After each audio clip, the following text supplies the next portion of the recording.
I'm going to give you some tips for testing, and then we'll take a little break, and then we'll come back and do some stuff with Microsoft Word. So, a quick accessibility testing checklist. You bring up your website, and you want to check it to see if it's accessible. You can do almost everything I do without any special tools. JAWS is really the only one that you really kind of have to have, or something like that. But most of the stuff you can do just looking at your page. The first thing, put away the mouse. Can you navigate your whole site with just a keyboard? Number 2, increase the text size. Control+ on your web browser. Can you zoom into 200%? 200% is WCAG 2.0 AA. If you want to get to AAA, you got to get to 400% without loss of functionality. Put it in high contrast mode. Again, in Windows, it's a theme, so just go to Themes. On the Mac, it's under System Preferences. There's an Accessibility tab, and that's the contrast one. You also have Zoom, you have Speech. Apple's been really great about putting a lot of this stuff baked into their operating system. They've been doing it for longer. Microsoft is starting to catch up though, so that's great. Glad to see that both of them are doing it. The next one is to start now digging into stuff. All web browsers have what are called developer tools. And depending on how you have it configured, it's usually going to be F12. Press F12 on a web browser, and it's going to bring up a panel that looks like this. And you can start looking at the code that makes your website. And not just, well, here's the code, but here's all the things that made that rendered in CSS. So you can see if it's invisible, you can see if it's, you can see the alt text, you can see all these things. This is where I spend most of my day, is looking at this, honestly. Because again, I'm doing manual testing, I'm checking to see if it's technically compliant. So I'm running through a bunch of this kind of stuff. So this might be a little too much for you, but take a look. HTML does have a certain logic to it, and whether or not you can understand fully what it is, the HTML, you could probably see, oh, alt equals, here's my alt text. Oh yeah, that's the picture alt text, I get it. The next one is the WC3 Validator. So it's validator.wc3.com. This checks your HTML to see if it's written correctly. There's a couple of reasons for doing this. First of all, you can't make an accessible house on a shaky foundation, right? You know, it's great that you can talk about, well, this building is so accessible, but we didn't pass electrical inspection, so you can't occupy it. Well, it's irrelevant then. So you want to write good HTML for all of your pages and have your developers write good HTML.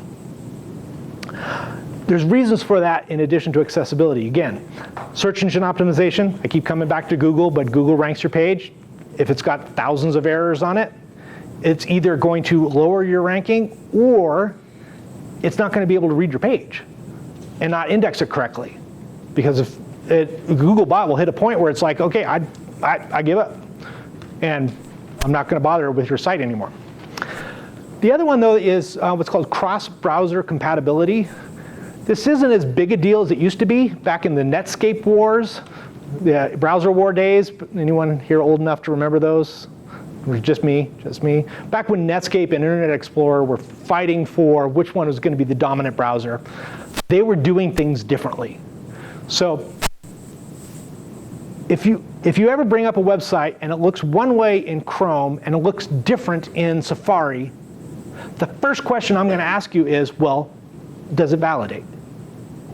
Because how the web browsers display well-written code is not always consistent.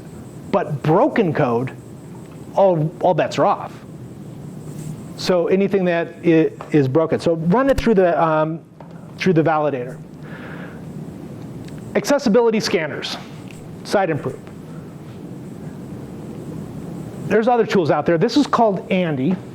And this is from, believe it or not, the Social Security Administration. And it's just basically you just bookmark a little script. And then you hit it, and it loads this tool which tells you all sorts of information about your page. Like, what's the tab order? What are show me all the titles on your page. And a bunch of other stuff, color, contrast. And again, it's a little free script that you can use to inspect your page. So just search for Andy, Social Security Administration. If you search for Andy script, you're going to find a bunch of scripts about Andy Mac on Disney Channel. I have a 7-year-old daughter. It's not a bad thing to find Andy Mac scripts, but really what we're looking for is or just search for Andy accessibility and you'll find the script. Here's our free tool. Ours is kind of cool because we have some other ranking factors. How severe it is, how noticeable it is, and how easy it is to fix. So something with a score of 10 on severity this is a super serious problem, out of 1 to 10. Noticeability is 1 to 10. If this is a 10, this is absolutely people with disabilities are going to see this problem or are going to run into this problem. And tractability is how generally easy it is to fix. So adding an alt text to an image is pretty easy to fix, usually. Now, we don't know anything about your content management system. We don't know anything about your process, all those kinds of things. So in general terms, it's how easy to fix. So that's kind of a nice thing about our tool. So if you just go to levelaccess.com, it's down at the bottom. We have another free tool, which is really cool that we just put out, which is our accessible color picker. So you can use an eyedropper to grab 2 colors. And it doesn't just tell you, well, yeah, that meets the standard, but it also gives you a spectrum of other colors that you can pick to meet that color contrast. This only works on web pages. It doesn't work on PDFs or Word documents or stuff like that, unfortunately.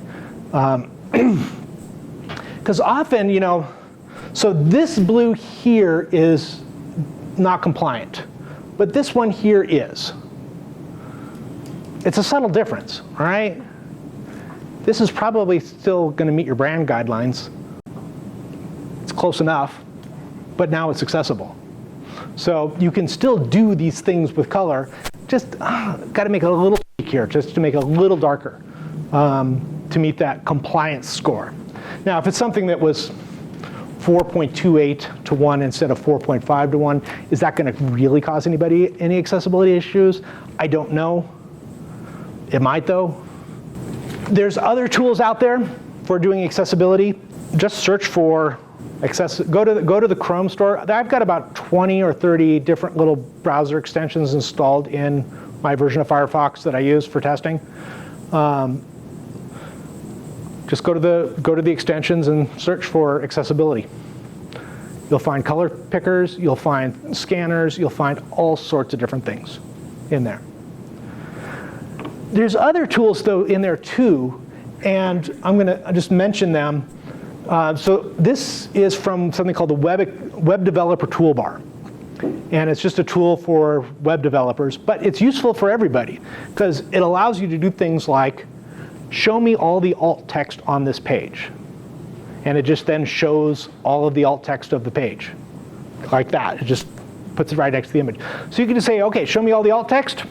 Oh, yeah, I can tell you that that is good alt text, or I can tell you that that is bad alt text. So like I said, there's other tools that you can use. I recommend the Web Developer Toolbar because you can turn off images, you can turn off background images, you can turn off CSS, the styling, and just look at the content. All sorts of different things that you can do to mess around with your page, just to look at stuff. And then finally, again, test with a screen reader. JAWS is your best bet, but VoiceOver works great too, and NVDA works great too.